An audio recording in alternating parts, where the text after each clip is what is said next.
Every week, I pretty much review a new retro-inspired game, and this week, it's Deep Space Rush.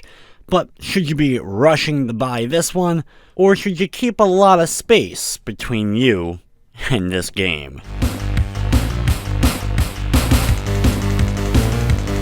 Deep Space Rush is a retro-inspired run-and-gun game with a very arcade feel.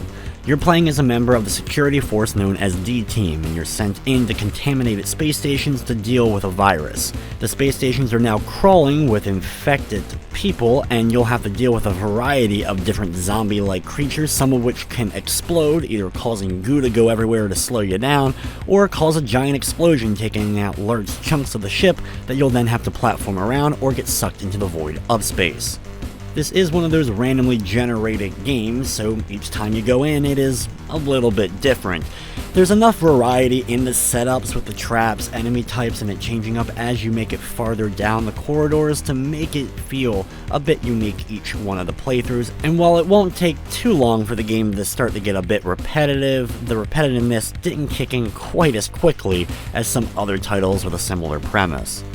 As you complete various attempts, each time you do, you'll be rewarded with some bonus coins, as well as you'll find various coins scattered throughout the space station all over. You can then use them to buy either health upgrades for more max health or more attack power, but also increase the potency of things like shield, which can be very useful for running through large portions of enemies without having to worry too much about it.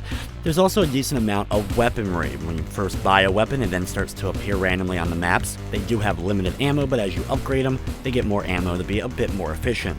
The base weapon, though, has unlimited ammo, and upgrading it was enough to be pretty efficient in the game.